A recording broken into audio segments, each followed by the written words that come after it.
계속해서 회개의 말씀을 선포해 주고 있습니다. 10절 말씀을 같이 봉독할게요. 시작. 너희는 그 성벽에 올라가 무너뜨리되 다 무너뜨리지는 말고 그 가지만 꺾어버리라. 여호와의 것이 아님이니라. 너희는 그 성벽에 올라가 무너뜨리되 그 성벽을 허물어 버리라. 여기 성벽이라는 단어가 또 포도나무라는 단어로 해석되기도 합니다. 너는 그 포도나무 위에 올라가서 그 나무를 갖다가 꺾어버리되 그러나 다 무너뜨리지 말고 그 성벽을 완전하게 진멸하지는 말아라. 그 포도나무를 완전히 죽여버리지는 말아라.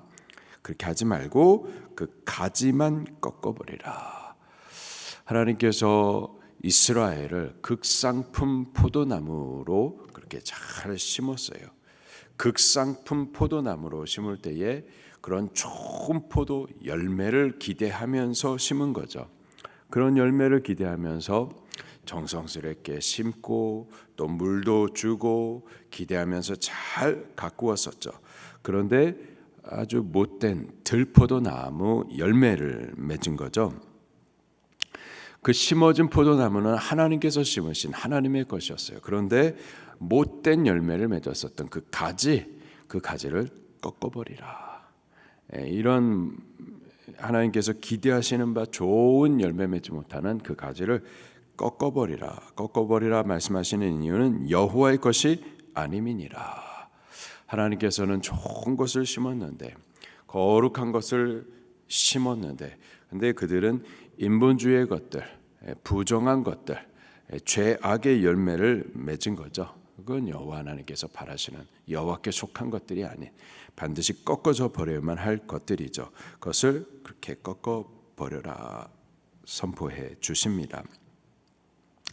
그들이 얼마나 못된 그 들포도 열매를 맺었는지 이러한 열매였어요. 11절 말씀입니다. 시작.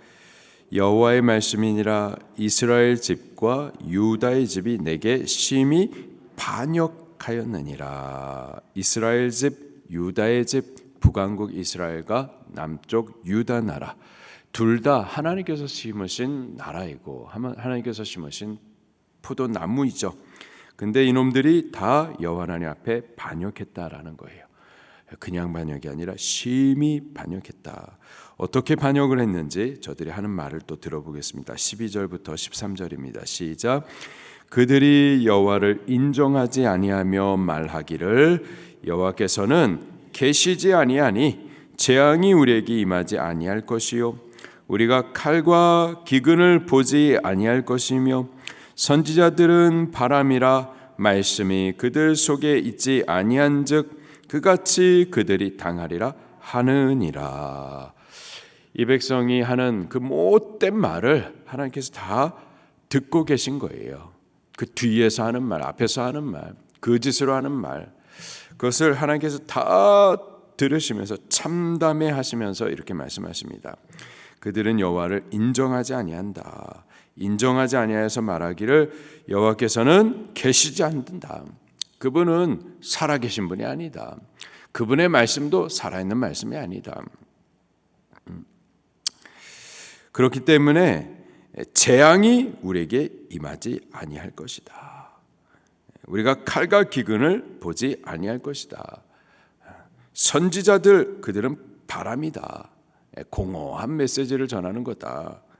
말씀이 그들 속에 있지 아니하고 그같이 그들이 당하리라. 그들은 자꾸 여호와 하나님 그리고 죄에 대한 여호와 하나님의 심판을 말하는데 그건 공허한 말이고 그들이나 그렇게 당할 거고 여호와 하나님 그분은 살아계시지 않고 또 그분이 하는 그 죄에 대한 심판 그거는 우리에게 당하지 아니할 것이다. 이렇게 말했었던 거죠. 그리고 하나님께서는 그들의 그 말을 다 듣고 계셨던 거고 심히 반역한 민족이고 아주 못해 처먹은 열매를 맺는 가지고 그래서 꺾어버려야만 하겠다라고 말씀하시는 거죠. 14절입니다. 시작. 그러므로 만군의 하나님 여호와께서 이와 같이 말씀하시니라. 너희가 이 말을 하였은즉 볼지어다 내가 내 입에 있는 나의 말을 불이 되게 하고 이 백성을 나무가 되게 하여 불사르리라. 아멘. 볼지어다 내가 내 입에 있는 나의 말을 불이 되게 할 것이다. 그리고 너희들은 나무고 내 말은 불이 되어서 너희를 불살라 버릴 것이다. 진멸할 것이다 말씀하세요. 여호와 하나님 스스로 하시는 말씀이 내 말이 불이 될 것이다. 사르는 것이 될 것이다.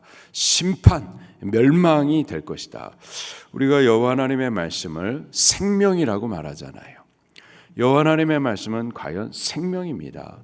그 말씀이 온 우주 만물을 창조하셨어요. 죄로 망가진 자들을 고치셨습니다. 죽어있는 자들에게 하나님의 말씀이 선포될 때 살아나요. 지금도 교회 하나님의 말씀이 선포될 때마다 심령들이 소생됩니다. 여호와 하나님의 말씀은 분명히 생명이에요. 그러나 우리가 그 말씀을 존중히 여기지 아니하고 그 말씀을 생명으로 여기지 아니하고 믿음으로 화합하지 아니하고 그 말씀을 전해주시는데 살라고 주시는 그 말씀을 거부하면은 근데 살리는 그 말씀이요 불이 됩니다.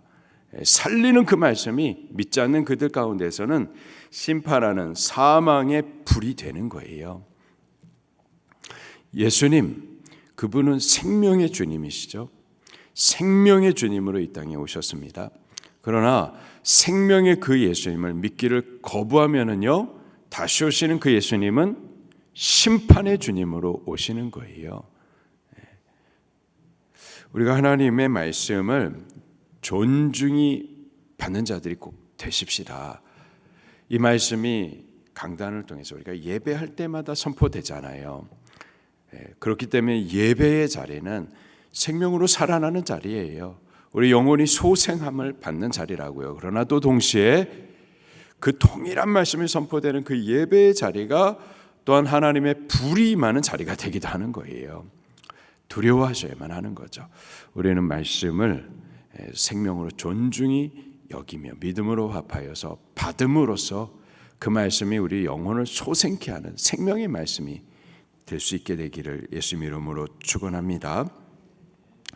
근데 이 유다 나라가 하나님의 말씀을 우습게 여기죠. 선지자가 아무리 외쳐도 아유 시끄러워 떠든다 여기며 아우 저거 언제까지 저렇게 바람을 잡으려고 왜 이렇게 사람들한테 하나님과 하나님의 그 죄에 대한 심판에 대해서 자꾸 겁박을 하나 이렇게 믿지 아니함으로 말미암아 그들이 말했었던 그 여호와 하나님의 말씀이 불이 될 것이다, 심판이 될 것이다 선언해주고 있어요. 자, 어떻게 심판이 될지 15절 말씀부터 또 같이 읽겠습니다. 시작. 여호와의 말씀이니라. 이스라엘 집이여 보라, 내가 한 나라를 먼 곳에서 너에게로 오게 하리니 곧 강하고 오랜 민족이라. 그 나라의 말을 내가 알지 못하며 그 말을 내가 깨닫지 못하느니라. 하나님께서 한 나라를 일으키시겠다. 이 유다 나라를 향해서 달려올 것이다.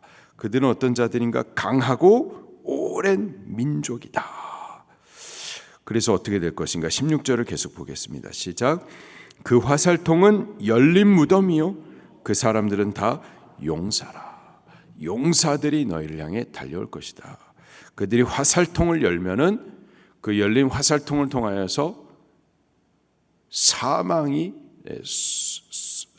독이 너희들을 향해서 쏘게 될 것이다 라는 거죠. 그들이 와서 어떻게 할지 17절을 계속해서 읽겠습니다. 시작. 자녀들이 먹을 추수 곡물과 양식을 먹으며 내 양떼와 소떼를 먹으며 내 포도나무와 무화과나무 열매를 먹으며 내가 믿는 견고한 성들을 칼로 파멸하리. 아멘. 그들이 와서 너희 자녀들이 먹을 것을 먹고 너희의 모든 소유들, 다 하나님께서 주신 것들인데 그들이 다 빼앗아 가고 그리고 너희의 성읍들은 무너지고 너희들은 그들의 칼로 파멸을 당하게 될 것이다. 여호와 하나님의 말씀을 가볍게 여기는, 또 선지자들의 입술을 통해 선포되는 하나님의 심판에 대해서 멸시하고 결국은 어떻게 되느냐, 말씀대로 심판이 임하게 되는 거죠. 주신 것들 빼앗기고요, 은혜가 변하여서 이제 심판이 되는 거고, 생명을 주셨지만 파멸을 당하게 될 겁니다. 자, 그러는 가운데에서도 여호와 하나님께서는 또 긍휼을 베푸세요. 18절입니다. 시작. 여호와의 말씀이니라. 그때에도 내가 너희를 진멸하지는 아니하리라. 10절에 이렇게 말씀하시죠. 그 성벽에 올라가서 그 포도나무에 올라가 가지고 무너뜨리되, 그 꺾어버리되, 그러나 다 무너뜨리지는 말아라. 완전히 죽여버리지는 말아라. 내가 심판하지만 그러나 완전히 진멸하지는 않을 것이다. 심판 가운데서도 하나님의 은혜를 남겨두시겠다 말씀하십니다. 하나님의 본심인 거예요. 심판은 하시지만 그러나 하나님은 심판하기를 원치는 않으시는 거예요. 심판은 하시지만 그러나 죽으라고 심판하시는 것은 아니고요, 우리를 살리시고자 하는 것이 하나님의 본심인 거죠. 오늘 우리는 하나님 두려워하십시다. 하나님의 말씀을 생명이 되도록 믿음으로 받으십시다. 그리고 혹 우리가 하나님을 거부하고 거역하고 반역하여서 하나님의 징계를 받는다 하더라도 기억하십시다. 하나님의 징계는 우리를 죽으라고 하는 징계는 아니고 우리를 사랑하셔서 돌아오라고 살라고 부르시는 사랑의 징계임을 우리 믿으시기를 바랍니다. 말씀 붙들고 통성으로 기도하시겠습니다.